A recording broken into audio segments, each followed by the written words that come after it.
Eh bien, bonjour tout le monde, on se retrouve aujourd'hui donc pour une vidéo. Alors ça va être une vidéo à la fois cours, exercice, et nous allons parler de la loi exponentielle en probabilité, qui est une loi continue, hein, comme vous le savez. Vous avez bien sûr l'énoncé de l'exercice, enfin du pseudo-exercice, parce que comme j'ai dit, ça reste une combinaison de cours et d'exercices, donc dans la description, hein, juste en dessous de la vidéo. Cette vidéo va être intéressante dans le sens où on va vraiment revoir toutes les grandes propriétés, les grands théorèmes de la loi exponentielle, mais on va surtout chercher à les démontrer. Donc voilà, c'est pour ça que c'est intéressant, c'est pour ça que c'est surtout une vidéo de théorie. Alors on y va, si vous êtes prêts. Donc on nous dit soit x une variable aléatoire définie sur l'intervalle 0 plus l'infini de fonction de répartition. Donc nous travaillons sur 0 plus l'infini. Et la fonction de répartition c'est 1 moins exponentielle de moins x sur a.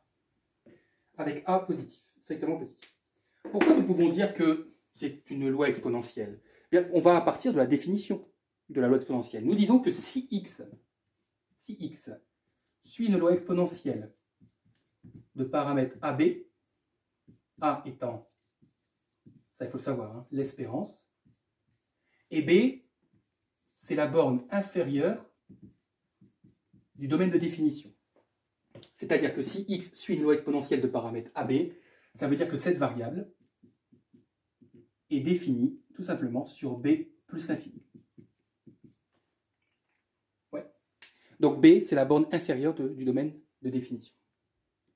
Eh bien, nous pouvons dire que la fonction de répartition s'écrira 1 moins exponentielle de moins x moins b sur a. Vous allez dire, ouais, ok, mais enfin, on n'a pas la même chose ici. Bah si, on a la même chose. Simplement, regardez, que vaut b dans ma fonction à moi? B vaut 0. Eh bien, regardez, si vous remplacez b par 0, vous retombez bien sur 1 moins exponentielle de moins x sur a. Donc, cette fonction-là est une fonction... Enfin, cette fonction-là est associée, pardon, à une variable qui suit une loi exponentielle. Donc, ici, donc, attention, c'est x. Bon, là, j'ai pris x de manière théorique, hein, mais pour notre exercice, du coup, x suit bien une loi exponentielle, mais simplement de paramètres à 0. Voilà. B vaut 0. Elle est un tout petit peu plus simple, on va dire ça comme ça, elle est un tout petit peu plus simple à traiter celle-ci, puisque simplement la fonction de répartition, bah, il n'y a pas le b, donc bon, voilà, on pourrait dire que c'est plus facile à manipuler mathématiquement. Alors, en déduire la densité de x. Donc la densité, c'est petit f de x. Et petit f, ce n'est rien d'autre que la dérivée de la fonction de répartition. Je le rappelle pour ceux qui auraient des doutes, qui ne le sauraient plus, qu'une fonction de répartition nous donne la probabilité que x soit inférieur à petit x. C'est-à-dire que la fonction de répartition nous donne la probabilité que la variable soit inférieure à une certaine valeur.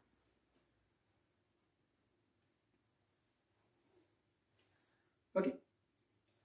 Bon, bah dérivons ça. Donc 1, ça fait 0. Le moins, attention, laissez-le. Et vous dérivez exponentielle de moins x sur a. Donc la dérivée, donc vous dérivez moins x sur a, donc il va rester moins 1 sur a. Et vous recopiez l'exponentielle. Okay, donc u' exponentielle u. Je pense que là c'est ok. Donc moins par moins. Donc ça fait 1 sur a. Exponentielle moins x sur a.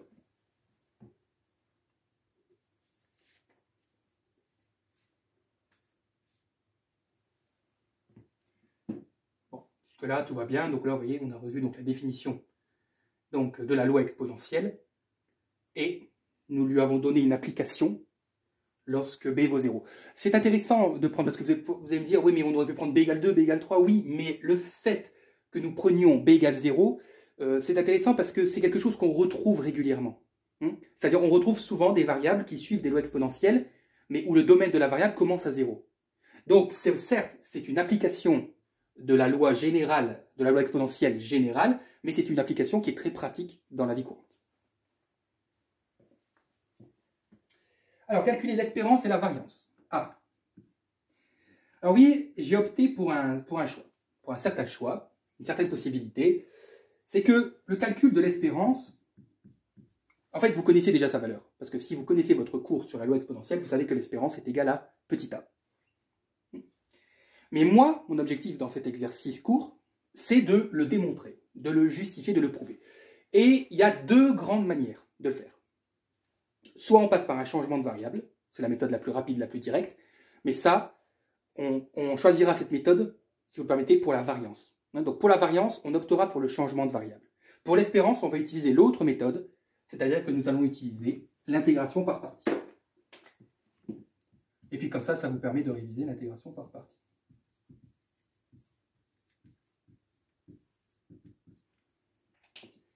Je ne sais plus si on met un S à partie, il y a plusieurs parties. Bon, bref.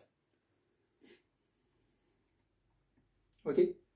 Je rappelle juste la formule avant, c'est que l'espérance de x, c'est l'intégrale sur le domaine de définition de xf de x dx.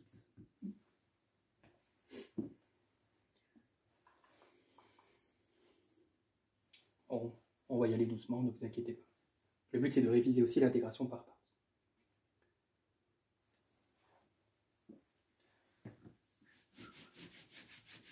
Alors, je vais juste noter, donc, petit f de x. Oh, j'ai failli effacer.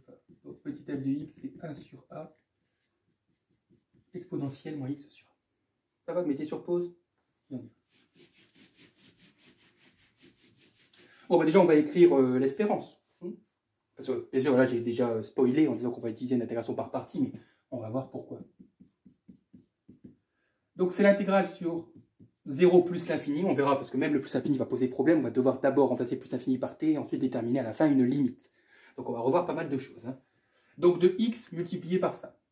Donc, x multiplié par 1 sur a exponentielle moins x sur a dx. Alors, je ne mets pas le dx. C'est pas grave. Je le dis, je le précise. Comme ça, dans les commentaires, on ne va pas me gronder. Je ne le mets pas parce qu'on travaille avec une seule variable. Donc, on sait qu'on doit intégraliser par rapport à x.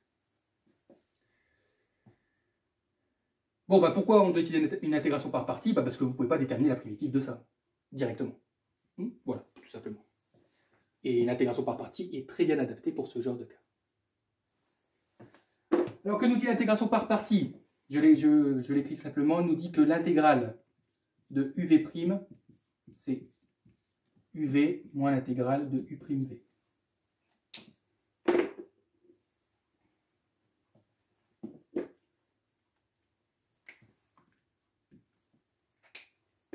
Ouais.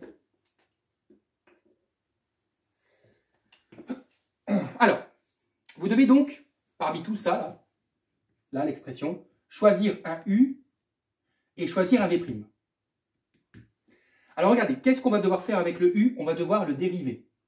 Donc choisissez celui qui se dérive le plus facilement. Comment je pourrais le dire autrement? Choisissez celui dont la dérivée sera simple à travailler. Bah, je pense que x est pas mal, non? Parce que la dérivée de x, ça fait 1. Vous voyez? Donc on va poser u égale x. Donc on en déduit que u' égale 1. Okay. Et le v', bah, c'est le reste. C'est 1 sur a exponentielle moins x sur a. Et le plus difficile, je vous l'accorde, c'est de déterminer la primitive de ça. Bon, enfin, le plus difficile, pour certains, c'est évident. Bah, écoutez, regardez, il y a une technique très simple. On va supposer que la primitive, c'est uniquement l'exponentielle. J'avais déjà fait aussi une vidéo pour expliquer cette technique. C'est une technique qui est personnelle. Je la pratique depuis que je suis au lycée, depuis que je suis en terminale. Et elle a toujours fonctionné, en tout cas pour un niveau terminal et études supérieures en éco-gestion.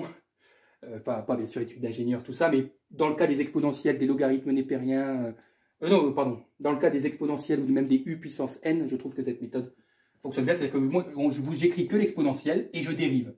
Si je dérive, qu'est-ce qu'on aura? On aura moins 1 sur a, regardez bien, moins 1 sur a, exponentielle de moins x sur a.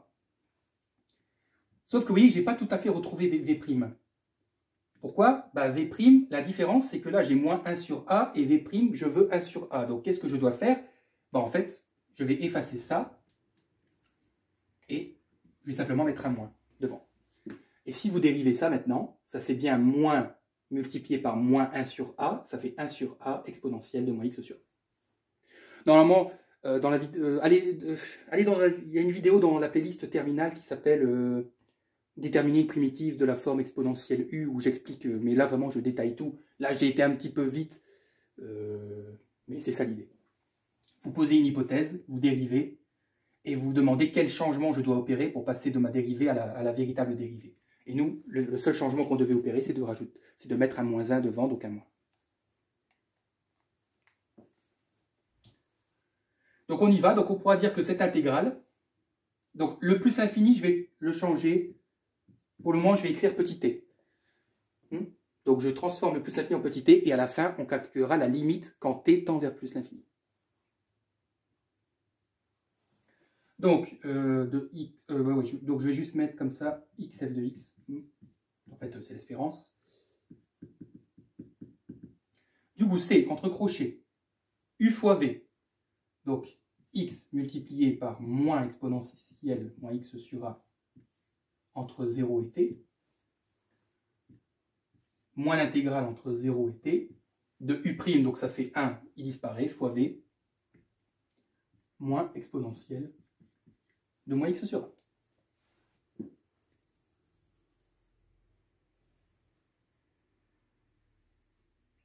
Laissez le moins, on pourrait mettre plus, mais laissez le moins. Il va être pratique pour déterminer la primitive. Bon, j'y touche pas, je vais d'abord déterminer la primitive de ça. Là. Donc le crochet, je le recopie. Vous me permettez le moins là, devant l'exponentielle, de le mettre devant le moins x? Oui.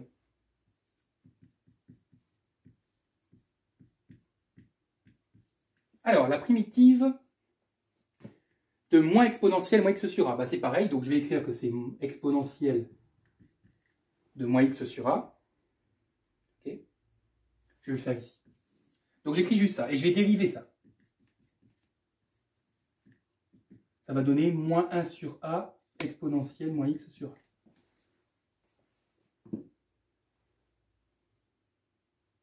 Sauf que moi, je n'ai pas moins 1 sur a, j'ai moins 1. Donc la question que vous allez vous poser, c'est comment passer de moins 1 sur a à moins 1, d'après vous? Uniquement en utilisant des multiplications ou des divisions. Bah, il suffit de multiplier par a. Moins 1 sur a fois a, ça fait moins 1. Eh bien, hop, je vais le faire dans mon hypothèse.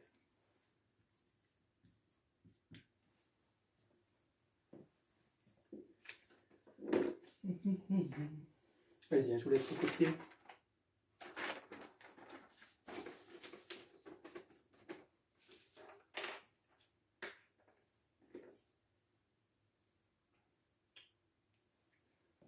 Ouais. Donc je vais effacer hein, pour reprendre le calcul à partir d'ici. Donc mettez, bah, là normalement c'est bon, vous avez eu le temps de recopier.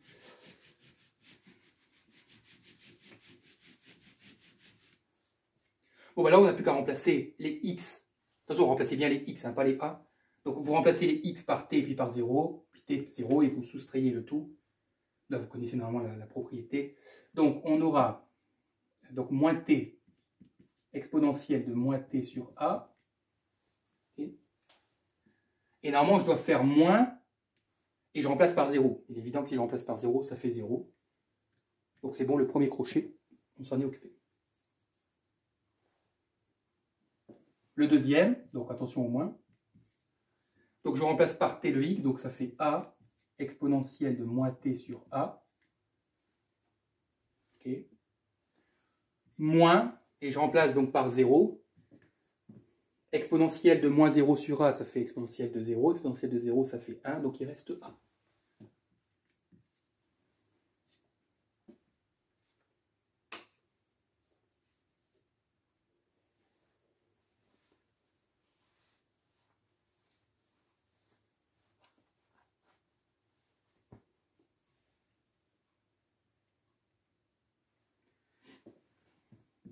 Donc je vais distribuer le moins, donc on aura moins t exponentielle de moins t sur a, moins a exponentielle de moins t sur a, plus a.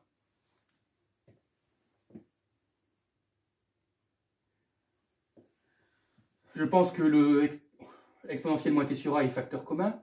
Oui, donc on peut factoriser. Donc on aura exponentielle de moins t sur a, facteur de... alors attendez, j'ai l'impression d'avoir fait une bêtise.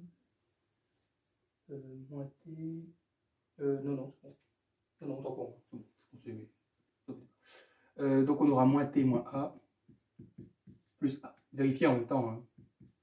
Mais c'est bon. Je sais pas pourquoi j'ai... Ah oui, ok, c'est parce que j'avais fait un changement de signe. Ok. Bon, et qu'est-ce que je dois faire avec ça? Eh bien, n'oubliez pas que le t, en fait, le t remplace l'infini. Il remplace plus l'infini. Donc, je dois déterminer la limite en plus l'infini de ça. Lorsque, attention, t tend vers plus l'infini.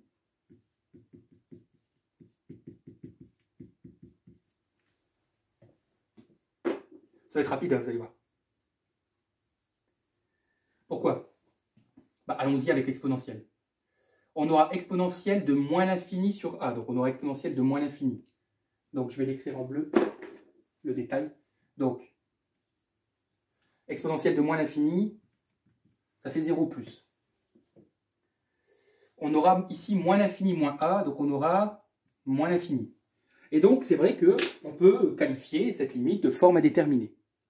Parce que 0 fois l'infini, c'est une forme à déterminer. Mais nous savons aussi que l'exponentielle l'emporte toujours sur des formes polynomiales. En fait, moins t moins a, c'est une forme polynomiale, hein, du premier degré. Donc, l'exponentielle, je répète, l'emporte toujours sur les formes polynomiales, donc il est évident que c'est le 0 qui va l'emporter ici. Et donc la limite, c'est bien égal à a. Oui, tout à l'heure, j'avais dit que l'espérance d'une loi exponentielle, c'est a. Non, oui. Quand b ne vaut pas 0, c'est a plus b. Je me corrige. Mais dans ce cas-ci, là, quand b vaut 0, l'espérance vaut a. Voilà, donc ça, c'est la valeur de l'espérance. Vous comprenez pourquoi je ne vais pas le faire avec la variance? Parce que si vous regardez déjà la formule de la variance, si je prends le théorème de Koenig, c'est l'espérance de x carré moins le carré de l'espérance de x. Mais je vais devoir... Ça, c'est pas grave. C'est le carré de a. Donc ça fait a carré. Mais ça, je vais devoir utiliser une intégration par partie, mais ce n'est pas suffisant. Je vais devoir faire une double intégration par partie.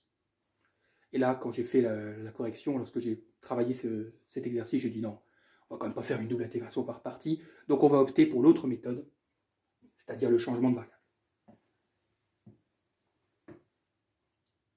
Et là, il faudra simplement connaître deux théorèmes sur la loi exponentielle, que peut-être vous ne connaissez pas d'ailleurs. Je vais peut-être vous apprendre quelque chose, on verra. Mais tant mieux, ce serait cool. Soit moins vous le sauriez. Enfin, vous le saurez tout court. Pourquoi parler à l'imparfait? Bon, vous mettez sur pause. C'est pas que je vais vite, hein. Vous comprenez, c'est que là, j'ai pas une classe devant moi. Avec la vidéo, vous pouvez mettre sur pause, donc c'est pratique pour recopier.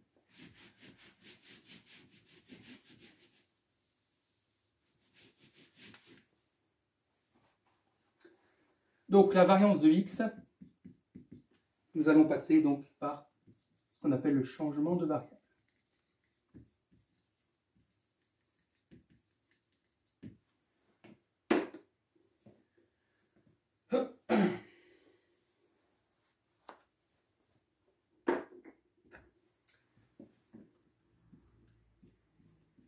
Premier théorème à connaître.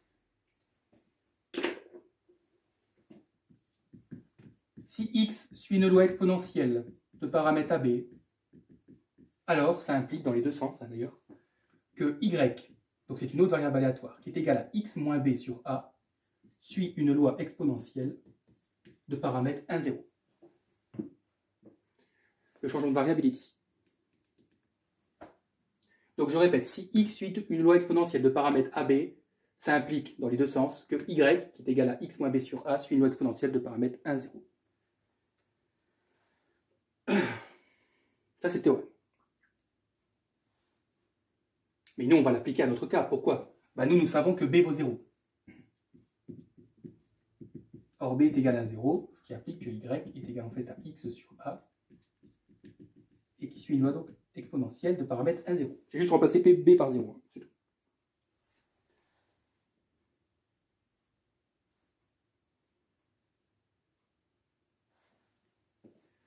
Mais vous comprenez que si y est égal à x sur a, ça veut donc dire que x est égal à a fois y.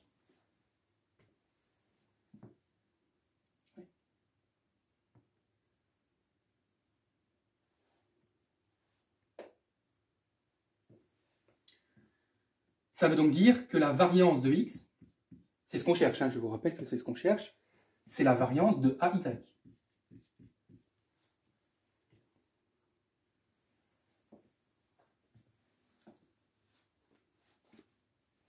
Ok? Mais ça, vous devez connaître. C'est une propriété des probabilités.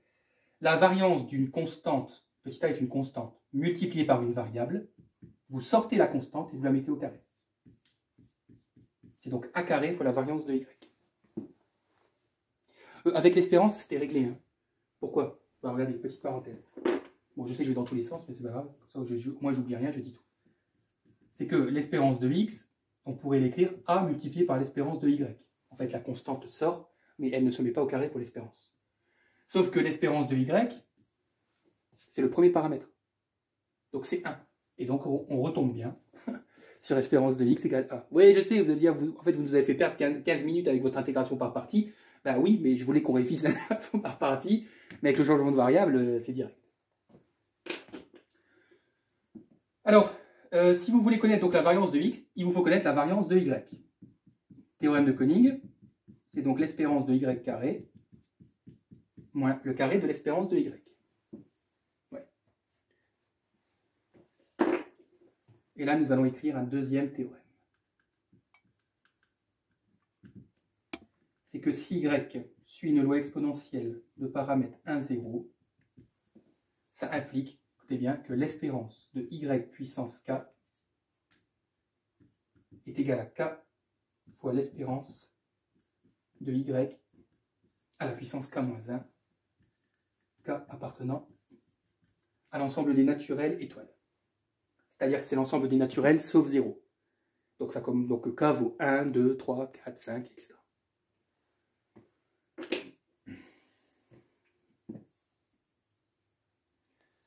Ça veut simplement dire que l'espérance de y carré, bah c'est donc, le k vaut combien? Il vaut 2.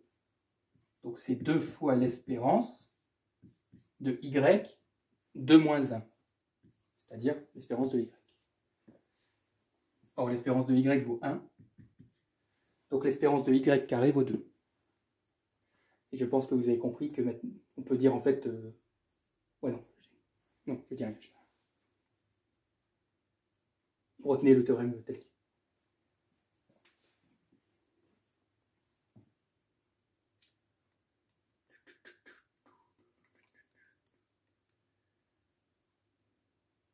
Et donc je termine ici, ça veut dire que la variance de x, c'est a carré, donc a carré, facteur donc de la variance, c'est-à-dire l'espérance de y carré 2, moins le carré de l'espérance, 1 au carré, ça fait 1.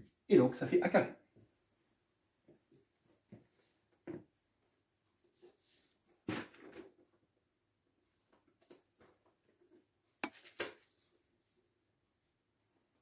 Ouais. Prenez votre temps hein, pour... Donc je répète. Si x suit une loi exponentielle de paramètre AB, toujours, théorème, nous pouvons faire un changement de variable y, x moins b sur a suivra une loi exponentielle de paramètre 1, 0. Nous, b vaut 0. Donc y vaut x sur a. Et ça suit toujours une loi exponentielle 1, 0. Si y égale x sur a, ça veut dire que x est égal à a fois y. Ouais. Et donc, la variance de x, c'est la variance de ay, ce qui donne a carré fois la variance de y selon la propriété des probabilités hein, au niveau des variables aléatoires. Donc il nous faut la variance de y. Mais la variance de y, théorème de Koenig, c'est l'espérance de y carré moins le carré de l'espérance de y. Ouais. Le carré de l'espérance de y, je l'ai. Puisque je sais que l'espérance de y, c'est le premier paramètre. Donc c'est 1. Donc 1 au carré, ça fait 1. Mais je n'ai pas l'espérance de y carré. Sauf que je sais que si la loi exponentielle est de paramètre 1, 0, alors l'espérance de y puissance k, c'est k fois l'espérance. En fait, c'est k fois l'espérance d'avant. Vous pouvez vous dire comme ça aussi. Parce que l'espérance de y k-1, c'est en fait l'espérance d'avant, de celui d'avant. Okay, donc, c'est k, donc c'est 2, y carré c'est 2 fois la précédente, l'espérance de y qui vaut 1. Donc ça fait 2. Et donc ça fait a carré fois 2 moins 1, ça fait a carré.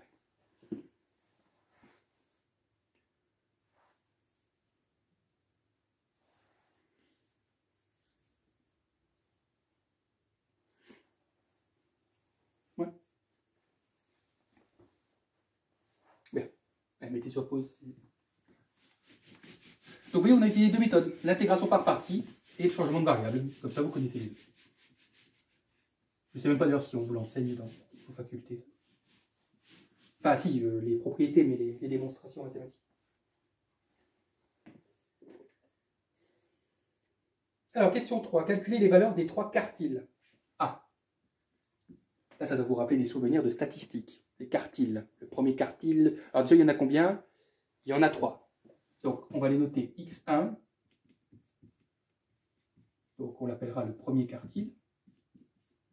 x2, le deuxième quartile. Et le deuxième quartile, c'est aussi la médiane.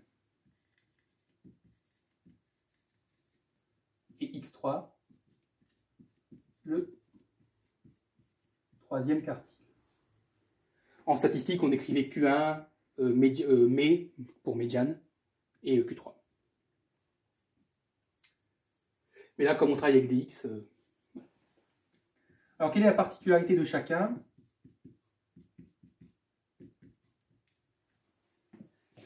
C'est que x1 concentre à lui, tout seul, 25% des probabilités. 25% de la distribution. Alors en statistique, on n'utilisait pas forcément les mêmes termes, mais c'est la même chose. Hein. Le premier quartile, c'était 25% des effectifs. Vous vous souvenez ou pas de ça? En statistique descriptive, avec les grands tableaux, là, les effectifs cumulés croissants, on vous disait, le premier quartile, c'est 25% des effectifs. Et bien là, ce sera 25% des probabilités. La médiane, c'est 50%. Donc on vous disait c'était 50% des effectifs. Et bien là, c'est 50% de la probabilité. Et Q3 regroupe 75% des effectifs, donc ici 75% des probabilités.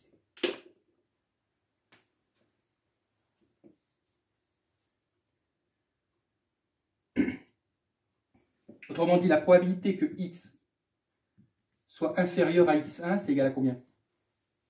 La probabilité que x est plus petit que x1, c'est 25%. La probabilité que x est plus petit que x2, c'est 0,5. Et la probabilité que x est plus petit que x3, c'est 0,75.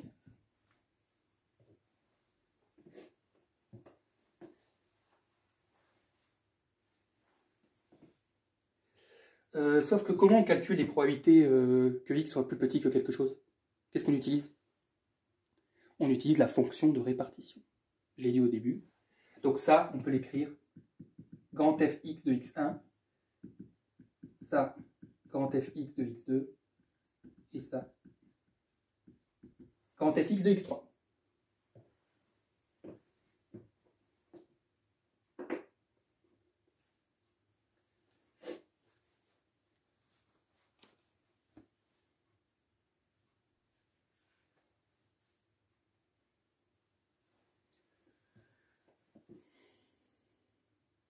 Ça va? Alors on va prendre le premier, et vous allez voir que les autres se déduisent du premier calcul qu'on va faire.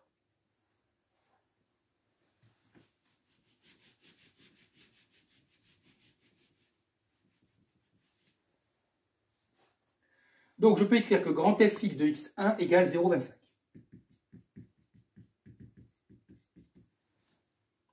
Eh bien regardez, j'ai ma fonction de répartition qui est ici. Donc j'ai juste à remplacer x par x1.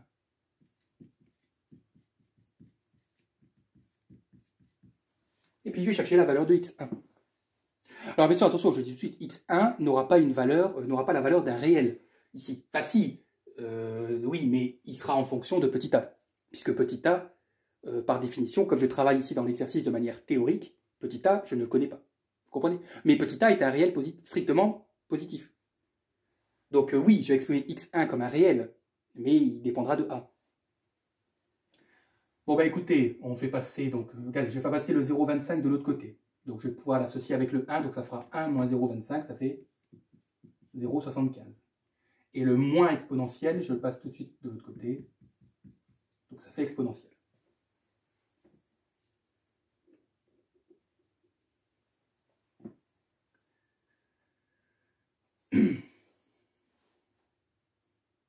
Bon alors le problème c'est que mon x1, donc ce que j'aimerais connaître, hein, la valeur, oui, je vais y arriver, hein. La valeur que j'aimerais donc connaître, x1, est à l'intérieur de l'exponentielle. Ne vous inquiétez pas, tout va bien. Hein, donc le x1 est à l'intérieur de l'exponentielle. Donc je vais devoir déjà, dans un premier temps, annuler cette exponentielle. C'est-à-dire que cette exponentielle, elle doit disparaître. Dit autrement, je cherche à faire sortir x1 de l'exponentielle, mais c'est pas aussi facile qu'on le croit. Le seul moyen, c'est de faire disparaître l'exponentielle. Comment fait-on disparaître une exponentielle dans une équation? On applique le logarithme népérien des deux côtés. Donc on aura ln de 0,75 ln de exponentielle de moins x1 sur a. Pourquoi? Parce que regardez, ln exponentielle, le ln exponentielle s'annule et donc il reste moins x1 sur a. Pour ça que je dis la manière d'annuler, entre guillemets, hein, enfin oui, on peut dire d'annuler, hein, une exponentielle, c'est d'appliquer un logarithme népérien.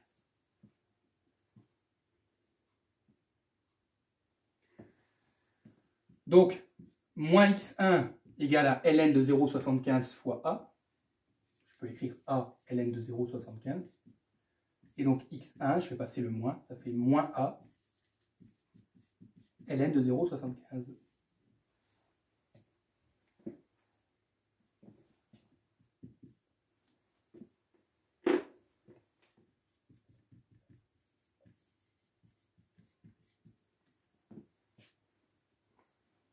Ok? Alors vous pouvez le refaire pour x2 et x3, mais en fait on peut le faire limite presque par déduction. Donc on pourra dire que la médiane, c'est moins a ln de 0,5, et le troisième quartile, c'est moins a ln de 0,25. Alors je sais que vous allez dire c'est bizarre parce que vous avez dit que le troisième quartile c'était 0,75, on retrouve 0,25. Bah oui, mais ça c'est la manipulation mathématique qui le... En fait c'est votre troisième ligne de calcul. Pour le premier quartile, on passe de 0,25 à 0,75. Ça veut donc dire que pour le troisième, on passera de 0,75 à 0,25. Donc c'est juste la démonstration arithmétique qui fait que on tombe sur ces valeurs-là. Donc c'est pas une incohérence. Ça, donc voilà la valeur des trois quartiles, je ne peux pas faire plus.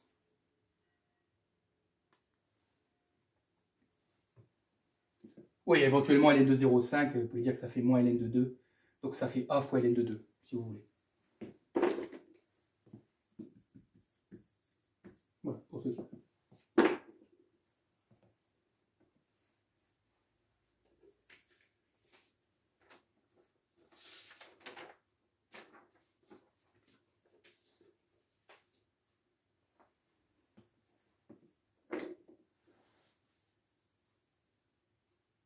Bien, mettez sur pause.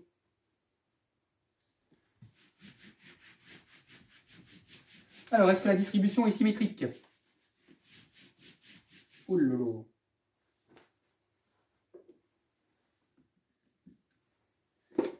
Eh bien, il y a une manière de le savoir. Propriété que vous devez connaître par cœur. Et attention, cette propriété fonctionne pour toutes les variables aléatoires continues. Notez-le bien, pour toutes les variables aléatoires continues, cette propriété est vraie. On dira qu'une distribution est symétrique si x2 moins x1 est égal à x3 moins x2. C'est-à-dire qu'une distribution est symétrique si la différence entre la médiane et le premier quartile est égale à la différence entre le troisième quartile et la médiane.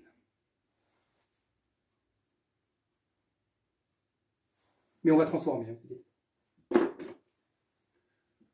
Pourquoi? Parce que si je regroupe les x2, ça fait x2 plus x2. Donc ça fait 2x2 égale x3.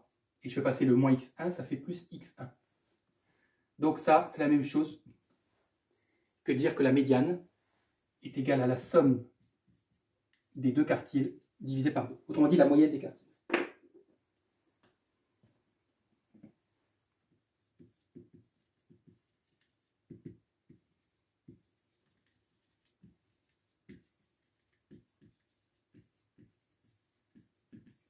Donc ça veut dire que la médiane est égale à la moyenne des deux autres quartiers. La moyenne arithmétique, bien sûr.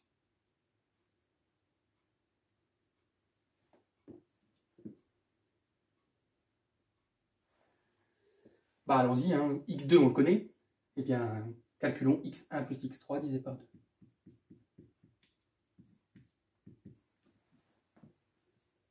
Alors x1, donc c'est moins a ln de 0,75.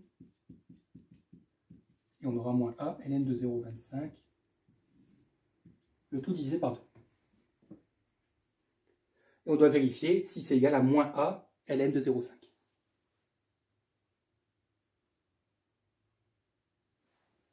Bon bah écoutez, je vais factoriser par moins a en haut au numérateur. Donc on aura ln de 0,75 plus ln de 0,25 pardon, sur 2.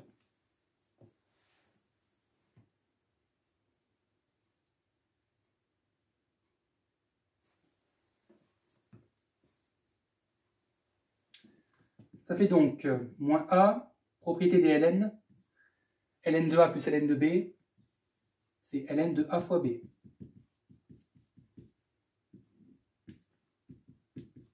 C'est donc moins a ln de 0,75 fois 0,25, ça fait 3/16 sur 2.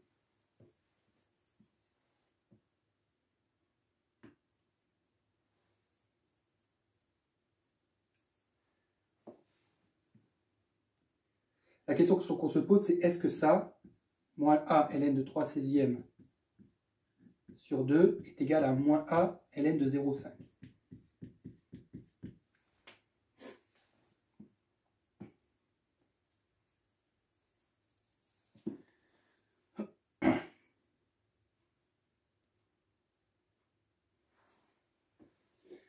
Ben, il y a une manière de le savoir, hein. Ben, c'est de vérifier que ça, c'est oui ou non égal à ln de 0,5. Si ln de 3/16 divisé par 2 est égal à ln de 0,5, là le moins a c'est le même, donc on aura bien montré que la propriété était vraie. Sauf que si vous calculez ln de 3/16 divisé par 2, vous obtenez environ moins 0,84. Et ln de 0,5, ça vaut moins 0,69. Donc c'est différent.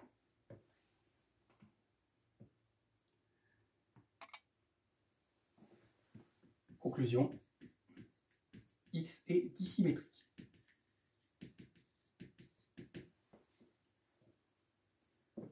D'ici, pas dissymétrique, dissymétrique. Bon, on ne sait pas si elle est dissymétrique gauche ou droite, hein, mais en tout cas elle est dissymétrique.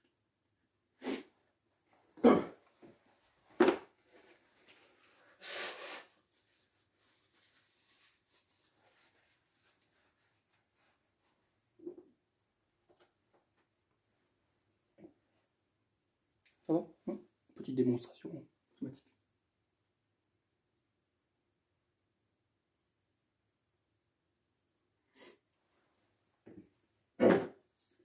Mais voilà, la dernière question est très rapide. De toute façon, vous le voyez au temps qui reste de la vidéo. Bien, mettez sur pause.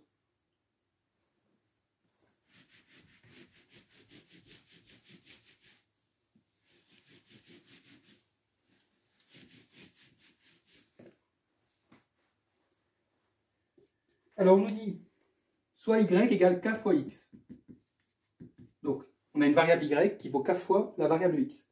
Avec k réel, donc c'est un réel positif, quelle est la loi de y et quelles en sont l'espérance et la variance? Alors on va pas faire la loi de y c'est une loi exponentielle, on n'a pas besoin de... Ah ouais, bah dites y est une loi exponentielle. C'est suffisant. Moi ce qui m'intéresse c'est l'espérance et la variance, vous allez voir c'est rapide. Hein. Donc l'espérance de y, c'est l'espérance de k fois x. Et nous savons qu'une constante, on peut la sortir de l'espérance. Ok? Sauf que l'espérance de x, c'est a. Voilà.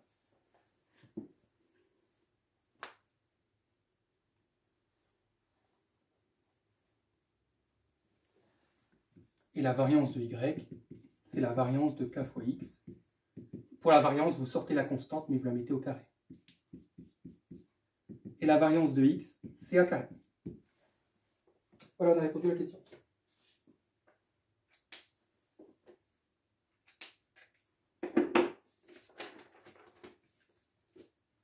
Efficace, hein?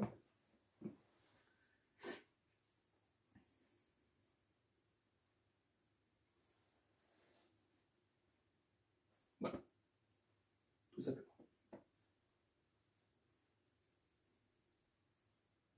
Alors moi, ce qui me perturbe, c'est qu'il ne nous donne pas le domaine de définition. Ah oui, ok. Ouais, j'ai compris.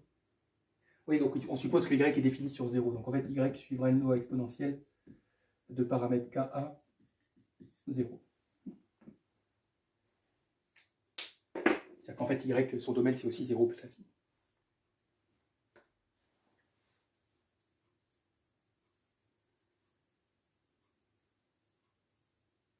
Le premier paramètre, c'est toujours l'espérance.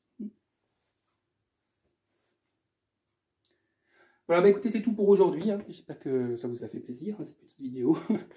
Et puis, bah, n'hésitez pas à mettre un like et à vous abonner pour soutenir la chaîne. Et on se retrouve très vite pour de nouvelles vidéos.